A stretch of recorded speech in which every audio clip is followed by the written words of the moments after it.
I lied to my family that I was pregnant to protect my husband, but they found out he was the one who gave birth to my daughter and have now disowned me. Posted by you/embarrassed_bit_8909. My husband is a transgender man, and we've always wanted to start a family together. I have a huge fear of pregnancy, so he offered to carry the baby. It was an intense process. He had to stop taking testosterone for a long time, but he was amazing throughout the entire journey, and I did everything I could to help him feel more comfortable. None of my family knows that he is transgender. They're homophobic, transphobic, basically all the phobics, but our friends know. He posted an ultrasound to his private Instagram, not realizing that my sister follows him on a burner account. She saw the photo and told my whole family. They were furious that I hadn't told them. Our plan was to say we adopted. They assumed I was the one pregnant and blew up at me, so I just let it go and rolled with the lie because I wasn't going to out my husband. The first couple of months, I let them visit. Eventually, I started eating big meals and purposely bloating myself to the point of discomfort so I'd look pregnant. Around the 6-month mark, they started commenting on how remarkably small I was, but I just played it off. Eventually, I couldn't keep up the lie any longer, so I looked for every excuse in the book to avoid seeing my family. I turned down offers for baby showers, gender reveal parties, anything that would require us to be around them. Luckily, my family lives an hour away, and we all have busy lifestyles, so random visits weren't an issue. The one time they did pop in unexpectedly, we happened to be out of the house. If they FaceTimed, I made a point to be in bed, pretending to feel horribly sick so I wouldn't have to give a bump update. I lied my ass off, and they just assumed I was having a rough pregnancy. My husband gave birth a year ago, went straight back on testosterone, and now we're happier than ever.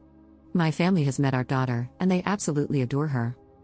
A week ago, after an argument between me and a friend, that friend decided to out my husband to my family by sending them proof.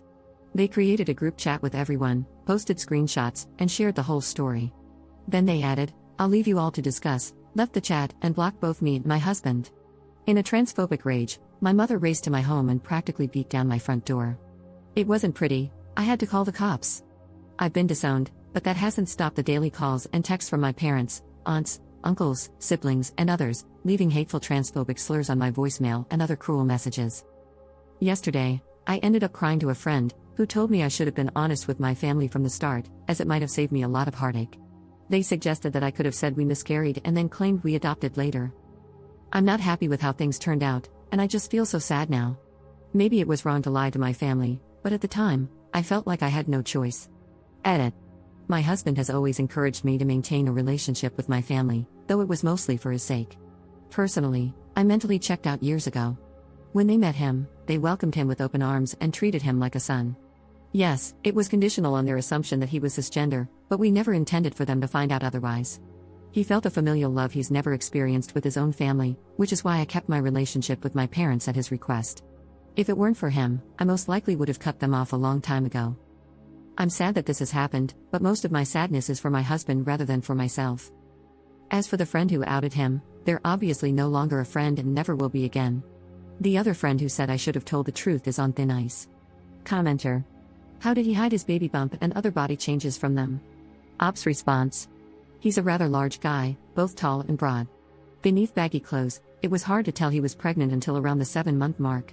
He looked bigger up to that point, but he didn't look visibly pregnant, if that makes sense. Commenter.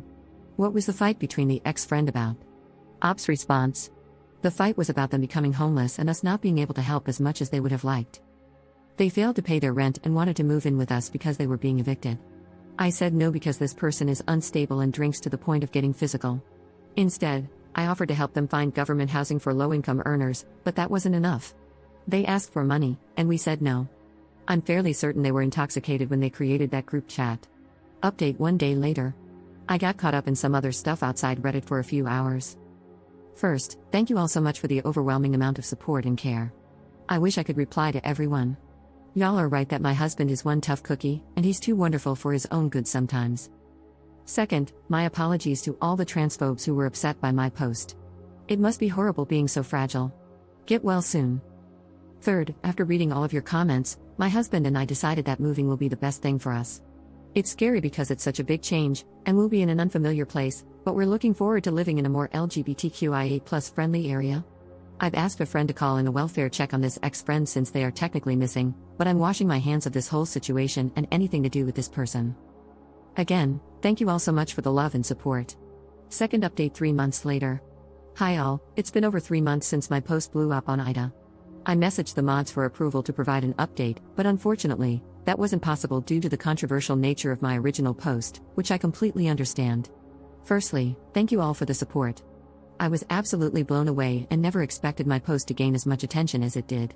Secondly, my husband, baby, and I are safe. We moved about 3 hours away from our old place, and we're very happy. We have much more space, which is both a blessing and a curse. It's a blessing because I finally have room for a home studio, and my husband has enough space for a workshop. It's a curse because there are more rooms to clean. The baby is thriving, and we've made new friends, including some with babies around the same age as ours. My husband and I miss my family despite everything that has happened. We've cut contact, and I don't know if we'll ever be ready to reestablish it. It hurts, and it sucks, but I know it's for the best. My sister has tried reaching out, but my parents are too stubborn.